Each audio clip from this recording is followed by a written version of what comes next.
Hello guys, Vivian आज सारी हदें पार करते हुए दिखाई दी है। एक्चुअली जिन्होंने भी लाइव देखा है तो वो फील किया होगा। एपिसोड तो ख़त्म हो ही गया है, तो एपिसोड में तो आपको चीज़ें समझ आ ही रही होंगी, क्या क्या चीज़ें कैसे कैसे दिखाई गई।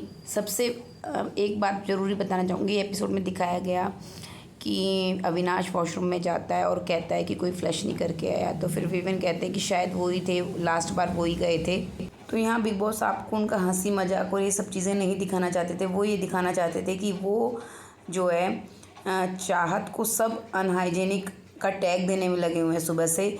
बाई चांस अगर इन लोगों में मतलब वहाँ चाहत आती एक बार भी घूमने या जैसे भी उस वॉशरूम एरिया में उस टाइम, तो ये सारा का सारा ब्लेम सिर्फ चाहत पे जाता। ठीक है, उस चीज़ को समझिए आप।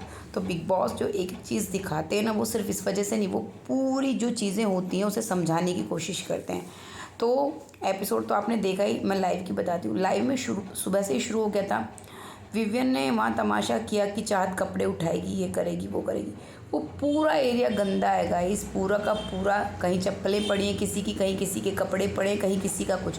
अगर आपको टोकना था तो आपको सबको टोकना था। किसी की पैंट भी पड़ी थी, गीली पैंट वहाँ पे। तो अगर आपको टोकना था तो सबको टोकना था। ठीक है, चलिए, चाहत से झगड़ा कर लिया। चाहत ने कह दिया धोऊंगी जब उठाऊंगी।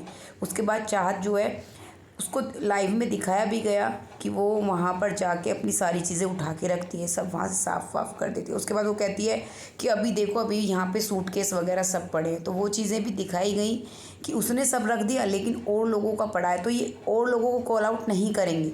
ठीक है, आगे चलते हैं। पूरा दिन ईशा, एलिश और विवियन बहुत बार चाहत के बारे में बोलते नजर आए।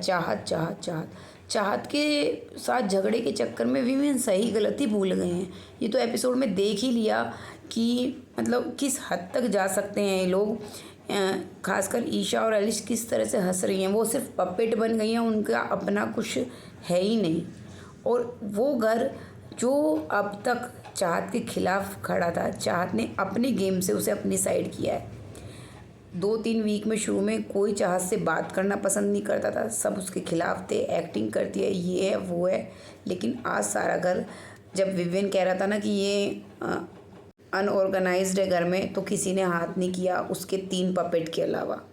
विवियन की एक और गलतफहमी दिखाई दी। वो लाइव में ये बोलते नज़र आए कि मेरा जो फ़ैन बेस है ना, बहुत सॉलिड है।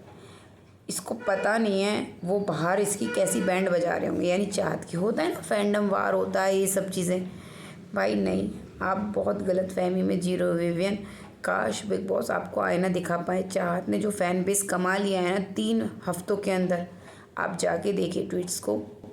और ये तीनों तो इतनी बेशर्मी की हदें पार कर चुके हैं कि मतलब अब जब ये स्क्रीन पे आते हैं तो लोगों को देखने का भी मन नहीं करता। आज जिस तरह से ये लोग एपिसोड में कर रहे थे और ये दोनों हंसे जा रही थी, और जिस तरह से ये बिहेव कर रहा था, अब 4-5 लोग मिलकर एक ही लड़की को बुली कर रहे हैं और वो अकेली खेल रही है, किसी ग्रुप में भी नहीं है। यही मुद्दा बनने वाला है अब कभी वीकेंड के वार का। ये लोग बचते आए हैं, मैं आज भी कह रही हूँ, ये लोग बचते आए हैं सिर्फ विवियन की वजह से। देखते हैं कि मेकर्स जो हैं मतलब विवियन को पॉजिटिव दिखाने के लिए कब तक इनके ग्रुप को कॉल आउट नहीं करवाते, बैशिंग नहीं करवाते हैं।